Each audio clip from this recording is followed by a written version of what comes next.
Thanks for tuning into today's episode. This is a continuation of Steve Orrin's episode that came out last week. Be sure to tune in there before tapping into this episode to gain knowledge, wisdom, and understanding to be insightful in technology.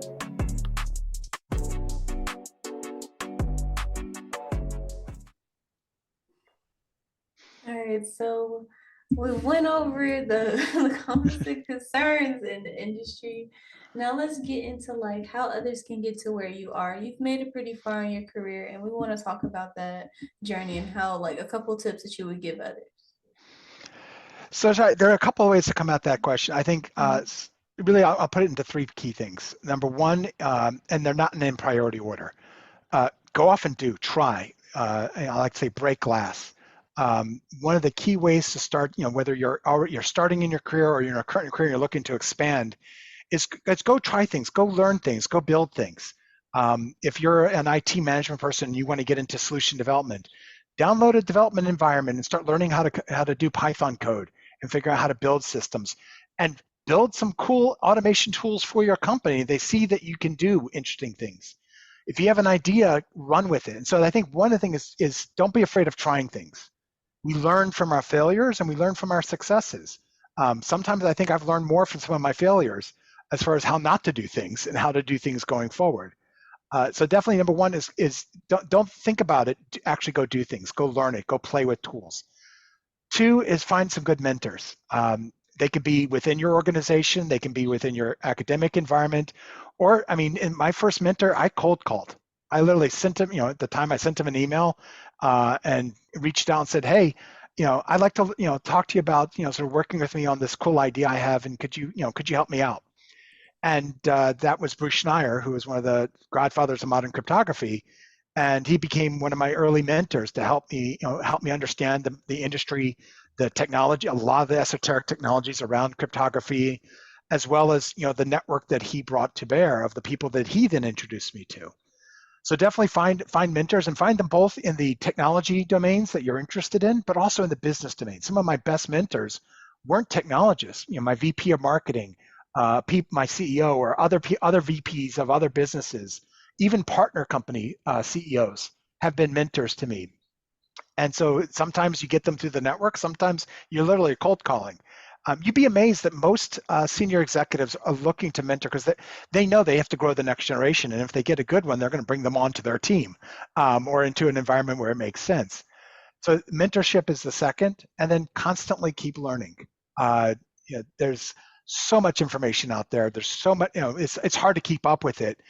But I'll give you an example. I have some very smart people in my organization that are my AI experts, my go-to people. And it's not just learning, but it's listening. They both came to me at different times in the same week and said, hey, there's this thing called transformers you need to understand. I'm like, okay, talk to me about it. And they explained what a transformer was. Well, transformer is the T in ChatGPT. That's what they were talking about months before anyone talked about ChatGPT or LLMs. They were sort of, we call those the bell cows, the ones that are sort of they're seeing the leading edge. The key is to know who they are and listen and understand and take advantage of their great knowledge. They may not know what the ramifications. I don't think either of them had any idea what was going to come, but they saw this transformation. They saw that transformers were going to be a novel and interesting area that a lot of people were starting to do research on. They saw some really interesting properties. And from there, we have large language models, generative AI, and ChatGPT and everything else that's come with it. It's finding those, and again, in the industry, we call them bell cows, but those early innovators, those early people that are sort of seeing the wins or seeing the innovations, and they may not understand what's coming, but they know the cool technology or the next wave, and listen to, and that's something I continuously have to learn to do, is to listen to those folks to see what they're seeing so that I can then be ready for what's the next big innovation. Only question I'd like to ask in regards to what you said about mentorship. I feel like myself and other people find themselves in positions where it's kind of an awkward space to ask someone, let alone a stranger, for help professionally or outside of your professional space. How do you segue into like that kind of instance, or like how do you communicate to someone that you're interested in I guess, that kind of guidance? So it's a good question. A lot of the times, so within a large organization, there are opportunities to put myself out there to help mentor the next generation. So whether it be recent college grads, we have a really cool mentorship program with the armed services, where Air Force or Army and Marines will come to Intel and intern for a year, and then gives us an opportunity to mentor directly those folks. But it's also through the networks. I've mentored multiple startup CEOs and CTOs through the venture capital networks. So as an executive, it's using my network to try to find what are the next generation. And I think one thing I forgot to mention, and multiple of my mentors have said this, you often learn more from your mentor than the mentor learn. I'm sorry, the mentor often learns more from you than you learn from your mentor. You'd be amazed. I've learned more from the people I've mentored over the years because they're coming from a different perspective, or they're seeing it with fresh eyes. I'm old and jaded. I've seen this technology. They're looking at it from a completely different angle, being fresh or new to it, and their perspective is actually sometimes much broader and much more novel than those that have sort of gotten jaded or have seen it so many times we forget to see that there's some interesting nuggets in there. Mm-hmm. Also, the process of mentoring, again, it's one of those things where we both learn together. It's that teacher-student relationship is really powerful. And the really good ones, I want to see them succeed. Several of the folks throughout my career that I've mentored have gone on to much bigger and better things, have sold companies, gone public, and it's amazing to watch them grow. But back to your point, Brian, I think from the mentee perspective is sort of using your existing network, whether you're still in college or grad school, and using your professors, they know people, or your counselors, or when you're out in your career is sort of using your network, whether it be the LinkedIn's of the words or internal networks, and put yourself out there. Sort of say, I'm looking for some help in this area. It doesn't always have to be something like I need helping life guidance, but maybe Mm-hmm. there's a specific area you want to learn. I want to learn more about. Back in the day, I need to learn more about the back end business operations. How does accounts payable work? What is accounts receiving? What is net terms? What is the net present value? That was a term I did not get in my technology background. That was something I had to learn on the fly.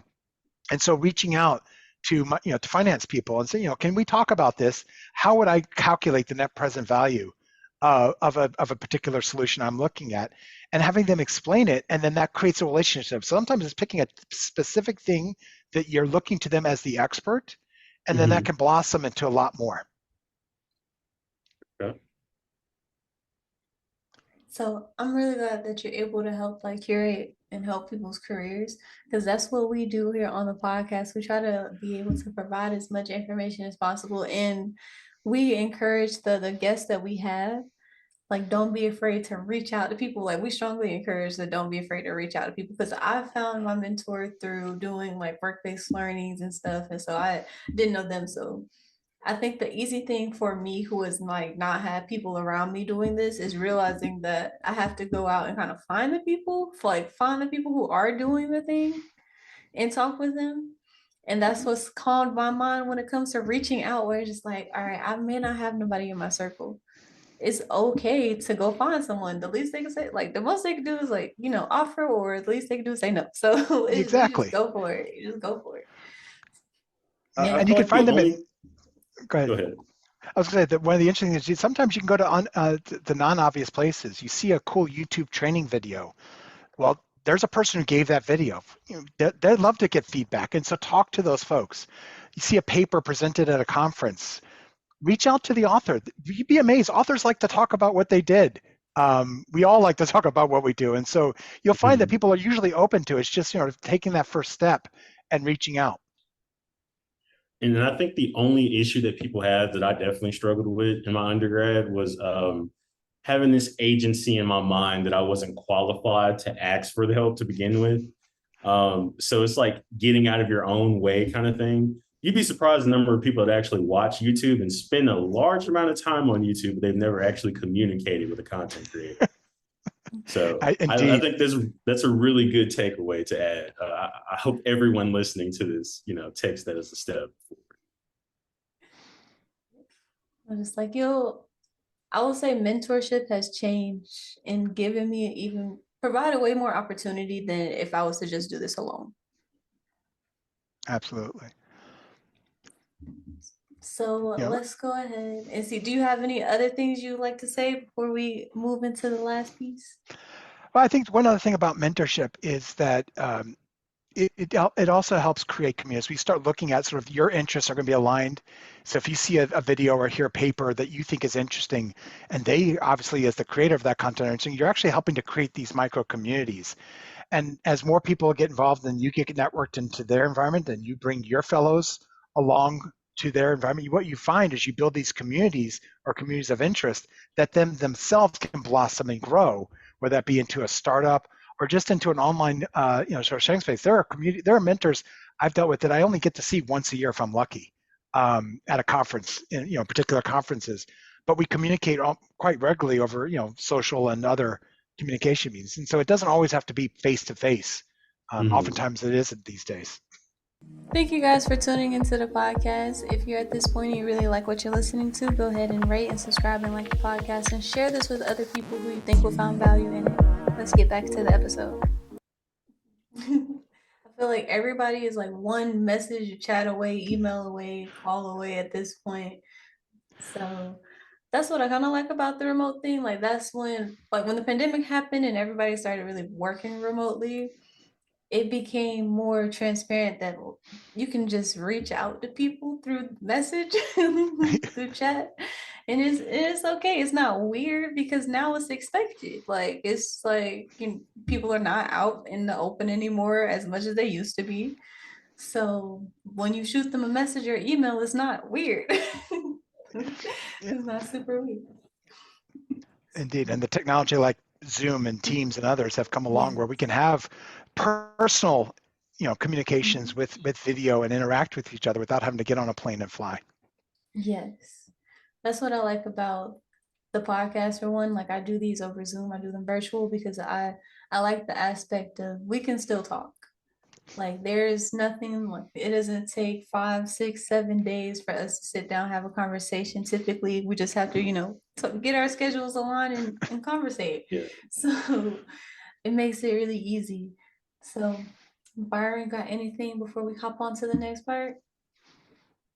Only other thing I want to add in terms of the mentorship piece, um, in terms of like, I guess the trajectory of your journey professionally, um, how is it that you're able to, or how can you speak to how you're able to navigate like these large companies, I guess at your level, and how you're able to like grow and develop not only your career but other people's career in that realm?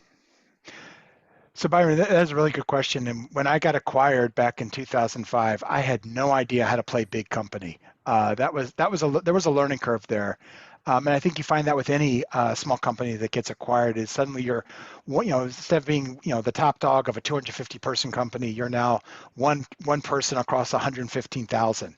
And so it changes things significantly. Some of the things, number one is understanding who are the who's who in the zoo. One of the Mm-hmm. very first things I did when I came to Intel is I used my personal network of people I knew who were either worked at Intel or knew people who did to get connected to people and find out who understood who was responsible for the different technology, who were the leaders, who were the technology folks, who knew where the bodies were buried, if you will. Mm-hmm. So one was figuring out who are the key players.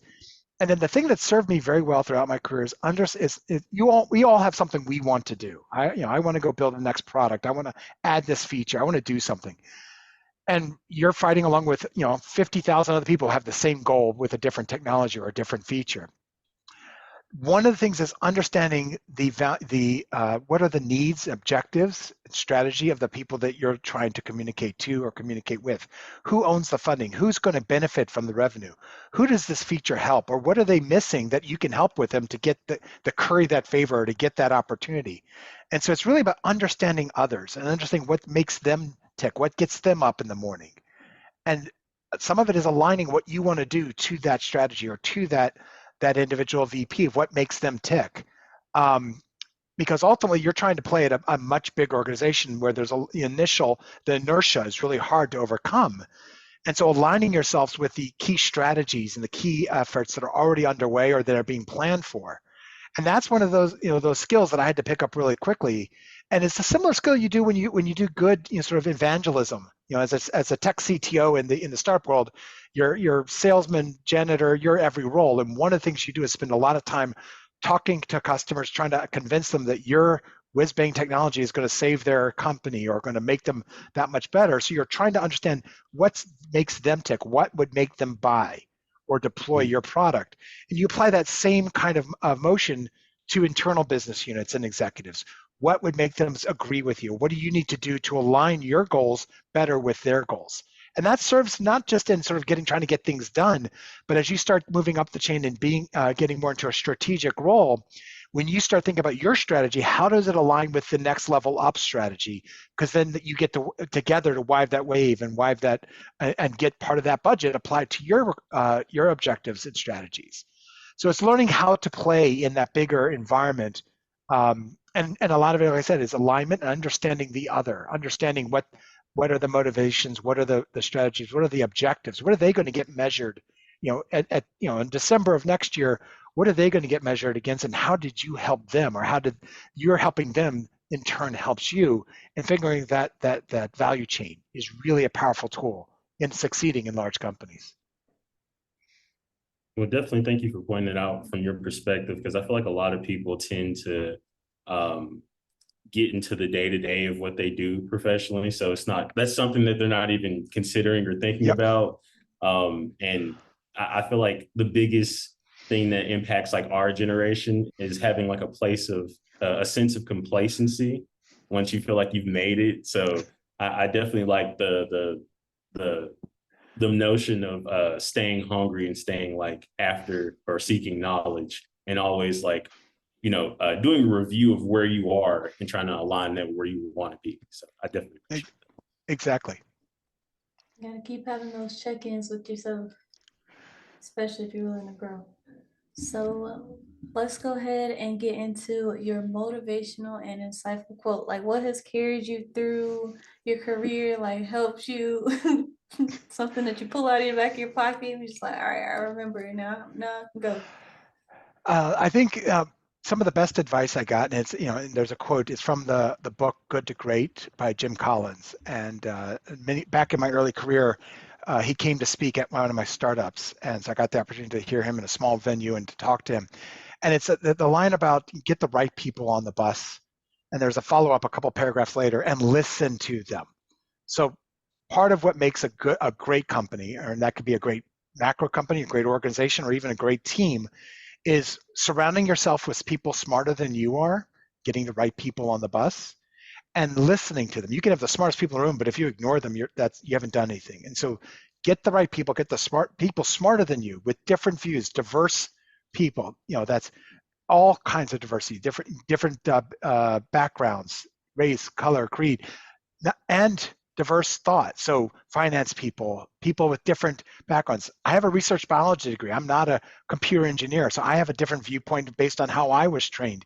Getting those diverse groups together will actually give you really powerful tools, because you're going to get information coming from a variety of different angles, even if we're all looking at the same problem or the same technology. And then the next piece of that is listen to them. So don't just have them talk and then go do what you were going to do in the first place. Make sure that you're validating what your ideas are, or coming in with an open mind. I have this problem. How do I solve it? Let's hear from the team. Let's figure out how we go about. And then the last piece is something I've added to it is when you do engage a team, and I do this with all my meetings, and my team knows this very well.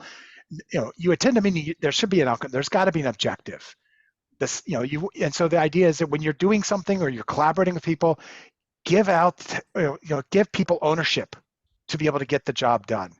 And that's sort of, it goes alongside surround yourself with smarter people, get the right people on the bus, listen to them. And then after we've all agreed, get everyone engaged so they have a piece of the ownership. So we're all succeeding together. And that way you get the team working with you, as opposed to folks going off and doing their own thing or working against you. I feel like that was powerful, because that last statement that you added to, where it's just like giving them ownership and like work together on it. Getting feedback, what I realize is great. Getting feedback is great. Not doing anything with it, it's not helpful to anybody at all. Exactly. Right. But giving people an opportunity to enact on the feedback that they've given and like the collective compromise that has, come out of it is the part that I feel like we forget about a lot. Indeed. It's just random surveys come through the email all the time, but it's like, all right, I'm really interested in figuring out how we can drive this forward, but I don't know how to get involved. That's sometimes where we're at. I would say, Yeah. like, in the early part of their career, like people's careers, they're just like, how can I get involved in this? Like, I have ideas, I want to share them, I want to be a part of it.